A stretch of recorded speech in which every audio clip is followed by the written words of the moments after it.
नमस्कार दोस्तों, मैं राज पांडे। आप देख रहे हैं आरसीएम टुडे। आइए जान लेते हैं अभी की बड़ी खबर, मुख्य समाचार के बारे में। अभी की लेटेस्ट अपडेट के बारे में बात करेंगे, पूरी खबर विस्तार से देंगे। सच को सच कहेंगे, झूठ को झूठ कहेंगे, न पक्ष न विपक्ष, वल्ली निष्पक्ष। मेरा काम रहता है कि आप तक सही सटीक जानकारी पहुँचे। मैं अपने कर्तव्य का निर्वहन कर रहा हूँ, आप तक सही सटीक जानकारी पहुँचा रहा हूँ। जो भी जानकारी देता हूँ हमेशा जानकारी कलेक्ट करने की बात देता हूँ। मेरा कर्तव्य रहता है कि आप हमेशा सही और सटीक जानकारी से रूबरू हों। इसलिए मैं कहता हूँ, न पक्ष की बात करूँगा, न विपक्ष की बात करूँगा, वल्ली निष्पक्ष बात करूँगा। आज 14 अप्रैल है। 10 बड़ी खबरों के बारे में चर्चा करेंगे। झारखंड से लेकर उत्तर प्रदेश, बिहार, नई दिल्ली तक की खबरें मेरे द्वारा कलेक्ट की गई हैं। विभिन्न समाचार पत्रों में खबरें आई हुई हैं, उस पर विचार विमर्श करेंगे, उस पर ध्यान देंगे, उसे आपको समझाने का प्रयास करेंगे। तो सबसे पहले बात करेंगे एक महत्वपूर्ण खबर के बारे में। लेकिन उससे पहले, अगर आपने अभी तक चैनल को सब्सक्राइब नहीं किया है, अगर आप चाहते हैं किसी प्रकार की ऑथेंटिक जानकारी आपको मिले, तो चैनल को सब्सक्राइब करें, बेल आइकन दबाएं, ऑल पर सेलेक्ट करें। पहली खबर है झारखंड की। झारखंड में होगी 60,000 शिक्षकों की नियुक्ति। यह सबसे बड़ी खुशी है। उत्तर प्रदेश के युवा 97 शिक्षक भर्ती की मांग कर रहे हैं, लंबे समय से कर रहे हैं। सरकार टस से मस नहीं हो रही है, लेकिन झारखंड में भर्ती होने जा रही है। पंचायत चुनाव के बाद शुरू होगी प्रक्रिया। मंत्री ने फाइल पद वर्ग समिति को भेजी। तो झारखंड में प्रारंभिक विद्यालयों में 60,803 शिक्षकों के पद सृजन के लिए शिक्षा विभाग ने फिर से पद वर्ग समिति को फाइल भेज दी है। समिति की मंजूरी मिलने पर पंचायत चुनाव के बाद इन पदों पर शिक्षकों की नियुक्ति की जा सकेगी। शिक्षा मंत्री जगन्नाथ महतो ने मंगलवार को पद सृजन संबंधित फाइल पर हस्ताक्षर कर दिए हैं और उसे पद वर्ग समिति को भेजने का निर्देश भी दिया है। प्राथमिक स्कूलों के लिए 30,440 पद हैं, मिडिल स्कूलों के लिए 29,175 पद हैं और 1,188 शिक्षकों के पद सृजन की कार्रवाई हो रही है। तो यह सबसे बड़ी खबर है, गुड न्यूज़ है। और मैं आपको बता दूं, जल्द ही आपको भर्ती देखने को मिलेगी, जो कि बहुत बड़ी और बहुत ही अच्छी खबर है। मैं आपको बता दूं, इस तरह की खबरें अगर उत्तर प्रदेश सहित अन्य राज्यों में आए जहाँ बीजेपी की सरकार है, तो काश और खुशी मिलती। अगली अपडेट है कि शादियों के आयोजन पर महंगाई की मार। लगातार महंगाई बढ़ती जा रही है। आपको मालूम होगा कि नींबू इस समय चोरी हो रहे हैं। समाचार पत्रों में आप लोगों ने पढ़ा होगा कि नींबू चोरी हो गया 60 किलो 80 किलो, क्योंकि नींबू बहुत महंगा है। कुछ लोगों ने कहा कि श्रीलंका में नींबू बहुत महंगा है।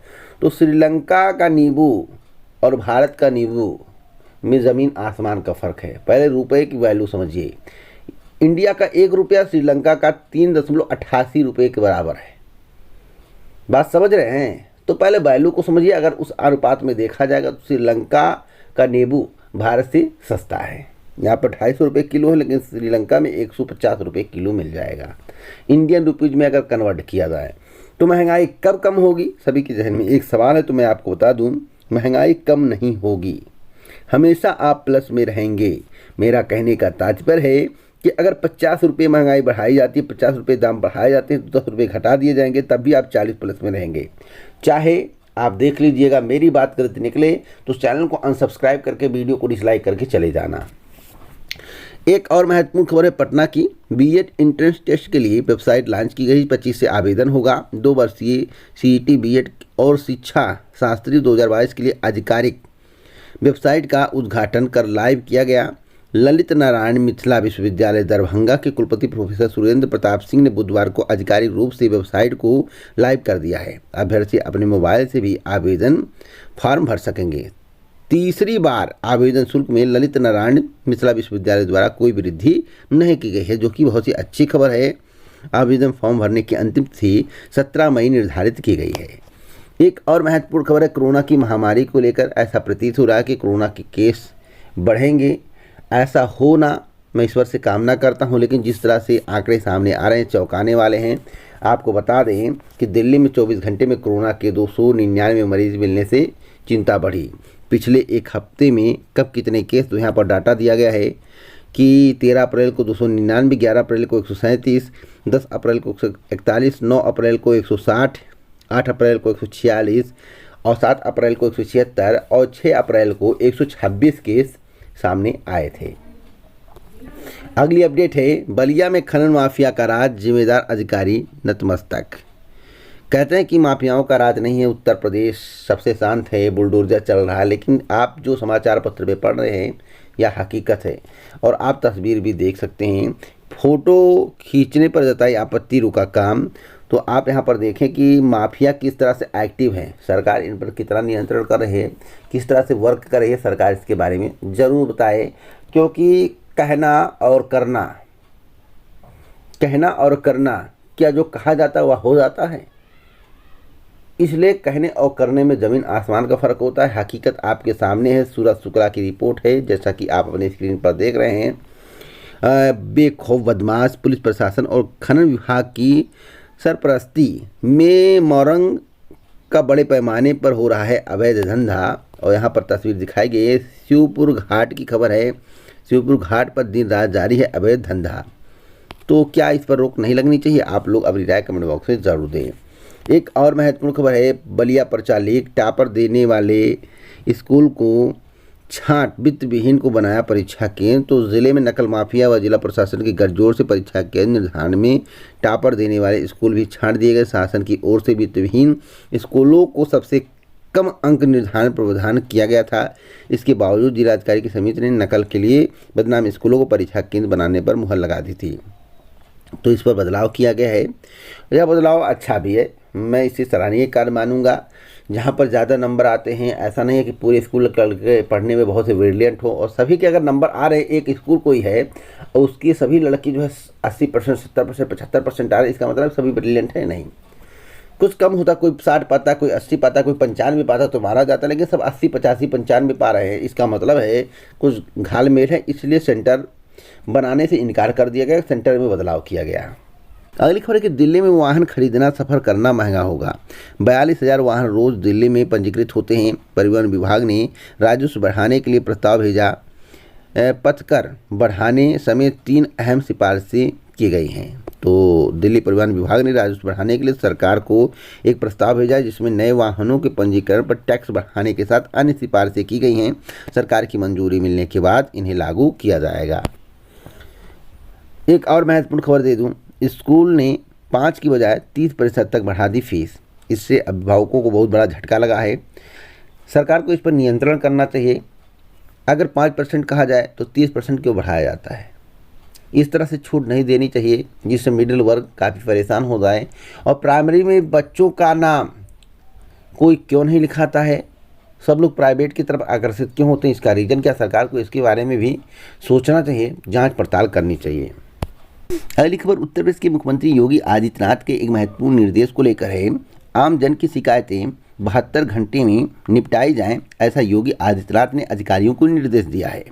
अब इसका कितना पालन होता है यह देखने वाली बात होगी। हिदायत दी गई है कि कार्यालय में 3 दिन से ज़्यादा फाइलें लंबित हुई तो कार्रवाई होगी। एक हिदायत 3 दिन पहले दी गई थी। आपको मालूम होगा कि 30 मिनट से ज़्यादा का भोजन अवकाश न लेने की पहले ही दे चुके हैं हिदायत। हर थाने में टॉप 10 अपराधियों की सूची तैयार होगी, ऐसा आदेश दिया गया है। पेयजल परियोजनाएं तय समय से पूरी करें, ऐसा योगी जी ने आदेश दिया है। किसानों को गेहूं का भुगतान तय समय से करें, ऐसा योगी जी ने निर्देश दिया है। एक हफ्ते में पास्को के 48 मामलों में सजा हुई है। तो जितने भी आदेश दिए गए हैं उसका कितना निष्ठापूर्वक पालन किया जाता है, अधिकारी मुख्यमंत्री जी के आदेश का कितना पालन करते हैं, उनके निर्देश को कितना मानते हैं, या तो वक्त बताएगा। लेकिन जो योगी जी ने कहा है वह बहुत ही अच्छा है और जो योगी जी ने आदेश दिया है वह सराहनीय है और इसी तरह के आदेश दिए जाने चाहिए, जिससे आम जनता को कोई दिक्कत ना हो। अगली अपडेट है, मुख्य न्यायाधीश का कार्यकाल 3 साल का हो, ऐसा जस्टिस रमन्ना का कहना है। 27 अगस्त को सेवानिवृत्त हो रहे हैं देश के मुख्य न्यायाधीश। कहा, जजों को 65 साल की उम्र में सेवानिवृत्त करना थोड़ा जल्दी। मैं आपको बताना चाहता हूँ, देश के मुख्य न्यायाधीश जस्टिस NV रमना ने कहा कि चीफ जस्टिस का कार्यकाल भी कम से कम 3 वर्ष का तय होना चाहिए। जस्टिस रमना ने कहा कि शीर्ष अदालत के न्यायाधीशों की सेवानिवृत्ति आयु बढ़ाने की मांग भी कई बार उठी है। तो क्या सेवानिवृत्ति का समय बढ़ाया जाएगा? यह सबसे अहम है। फिलहाल मांग चल रही, इस पर अभी तक अमल नहीं हुआ है। अगली अपडेट एडेड जूनियर भर्ती को लेकर है। एडेड जूनियर भर्ती 21 के विवादों का होगा निपटारा।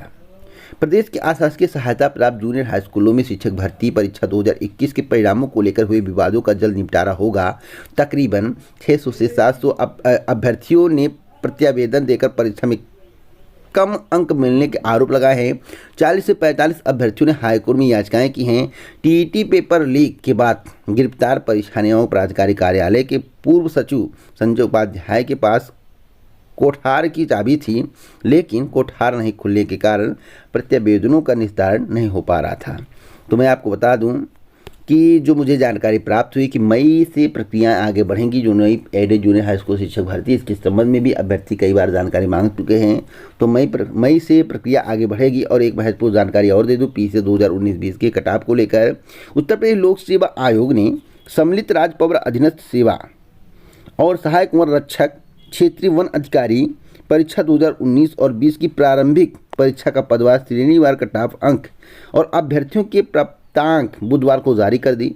इसके साथ ही समीक्षा अधिकारी 2016 का कटाव भी जारी किया गया है। अगर आपको कटाव देखना है तो उत्तर प्रदेश लोक सेवा आयोग के अधिकारी वेबसाइट पर जाकर कटाव को देख सकते हैं। अगली अपडेट है, बहुत ही महत्वपूर्ण अपडेट है। 9 और 10 मई को होगी RRB NTPC लेवल 2 की परीक्षा। तैयारियां शुरू हैं। 9 और 10 मई को लेवल 2 परीक्षा होगी। इसमें चौथे व छठे वेतन स्तर के लिए 37 अभ्यर्थी हिस्सा ले सकेंगे। वेतन स्तर 2, 3 व 5 की परीक्षा तिथियों की घोषणा जल्द होगी। इसकी अपडेट के लिए अभ्यर्थी अधिकारी वेबसाइट को चेक करते रहें, ऐसा चेयरमैन का कहना है। RS जवाली का कहना है।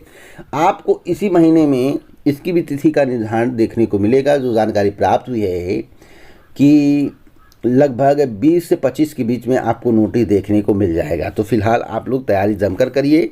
कोई भी जानकारी होगी तो मैं आप तक पहुंचाता रहूंगा। तो इसी प्रकार की ऑथेंटिक जानकारी के लिए चैनल को सब्सक्राइब करें, बेल आइकन दबाएं, ऑल पर सेलेक्ट करें। जय हिंद, जय भारत, नमस्कार।